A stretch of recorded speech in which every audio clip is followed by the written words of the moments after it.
I decided that today I would do a video on sentence equivalence because I was checking my video list and apparently I haven't done one on that topic in the GRE since August of last year. I can't quite believe that, but anyway, this is going to be a quick video on sentence equivalence and more specifically the three main question types that I think appear in sentence equivalence. Quick bit of background, you'll get approximately 8 total sentence equivalence questions on the GRE. You might get 12 if you get an experimental section, but only 8 of them will count. And our goal, as Kaplan say here, is to take about a minute for each of those sentence equivalence questions. I thought I'd use this website, link in the description, to give us a quick bit of practice in these three main question types. Very quick recap for those students who don't know, for sentence equivalence, there will be a sentence and 6 answer choices, and we need to pick the 2 answer choices that complete the sentence with the same meaning. It's not that the words themselves must have the exact same meaning, although they need to be close. It's that the meaning of the sentence must remain the same with both answer choices. Now, the 3 main question types that I'm going to talk about are not the 4 question types that Kaplan and others use. I've boiled it down to 3, and we'll see if that helps you. The first one is context that suggests a twist or turn. What do I mean by that? Well, that first word, context, that's important. You need to understand the context of the sentence. For this question type, it's not all about vocabulary, it's about understanding the tone and the flow and the direction of the sentence. And for this question type, for there to be a twist, there will likely be one of those conjunctions as they list here: since, whereas, but, despite, although, etc. We don't need to have one of those words, but if we see one of those words, we can anticipate a shift in the meaning of the sentence. But anyway, I want to simplify it down. Essentially, this question type of sentence equivalence is when the sentence is flowing in one direction and we can identify a twist or a turn, suggesting the answer that we chose indicates the other direction. This is the first of the 3 question types, and let's take a look at this example here. So, the sentence says, early critics of Emily Dickinson's poetry mistook for simple-mindedness the surface of artlessness that in fact she constructed with such something. What does it mean here?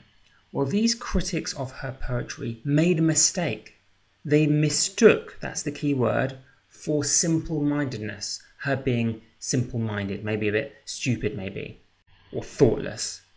They made a mistake thinking it was stupidity or simplicity, the surface of artlessness. So they just looked at the surface and found it artless. But in fact, or that in fact, she had constructed with such. The other giveaway that there's a twist or a turn here is the phrase that in fact. In reality, in fact, in actuality, here's the real truth. So they thought she was simple-minded and artless, which could mean natural or innocent, or in this context, without skill, without any finesse. But what's the actual truth? It would be the opposite of that. So if we understand that context, we can predict the answer much more confidently. She actually used a lot of skill or intelligence, for example. And can you see the 2 choices there that match that flow? It would be craft and cunning. They both suggest not simplicity or simple-mindedness or stupidity or artlessness, but forethought, planning, intelligence, craft, cunning, a scheme, a plan, thought through, the opposite of those 2 words. Again, how did we get the sentence right? By spotting a twist or a turn in the context of the sentence and following through in that other direction. Let's do another example of that main question type. I'm not going to go through all the explanations there, although you can obviously pause and read them. So this is the next question here. Dreams are something in and of themselves, but when combined with other data, they can tell us much about the dreamer. Again, with any of these questions, you can pause and try yourself, but the primary intention of this video is to give you an overview of the 3 main question types you'll get in sentence equivalence. And here is another example of that first main question type. the twist or the turn. What's the giveaway? Yes, that word but. It's not just those individual words that give it away though. It's whenever you feel the author was going in one direction and then turns to suggest something else. Here, we initially start off with dreams are something in and of themselves, so we don't know what we're contrasting with, but we can see the ending of the sentence, and that gives the game away. But when dreams are combined with other data, they can tell us much about the dreamer. So by seeing the ending there of the sentence and getting that full context, we can see that this person is saying, when you combine dreams with other data, we learn much about the person doing the dreaming. What would that contrast with? Well, initially, we don't learn much. Initially, dreams don't tell us much, but when you combine them with other data, they do tell us a lot about the person dreaming. Again, by slowly reading the sentence and understanding that the context implies a shift, a twist, a turn, we can predict or anticipate that initially they were describing the dreams as being a bit useless, not telling us much.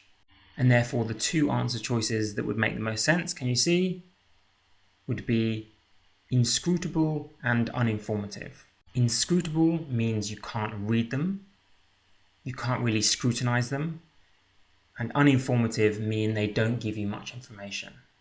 That phrase, by the way, in and of themselves, if you didn't know it, meant just on their own, basically. On their own, dreams can't be read, they're inscrutable, they don't give us information, they're uninformative, but when you combine dreams with other data, they do tell us much about the person dreaming.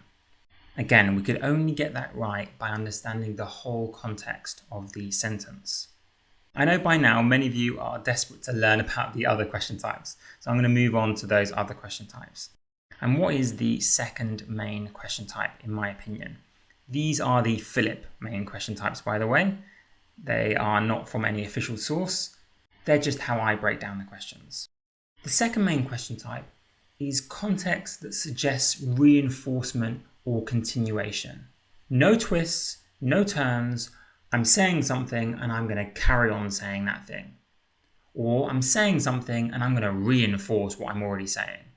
So we're not really talking about words like but or though, we're talking about words like thus, clearly, therefore, so, ought, should, would, etc. We're reinforcing what we're already saying. Again, context is super important, so we need to read slowly and understand what the sentence is talking about. That's true of all sentence equivalence questions, but once we've understood that context, we can anticipate a reinforcement or continuation of what's already been said. Let's see that in action here. Nancy's landlord told her and her housemates that because of their failure to pay rent for the previous 2 months, oh dear, they would need to something possession of the residence by the end of the week. No twists, no turns, it's just a simple course of events. Because they failed to pay rent, something bad we can predict is going to happen. What are they going to have to do with their possession of the residence of the home?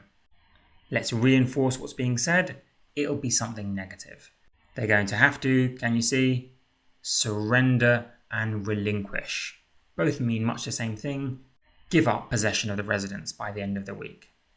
I know from some online materials you might get the impression that every single time there's a twist and a turn, but not always. Sometimes we're simply reinforcing or continuing the point already made.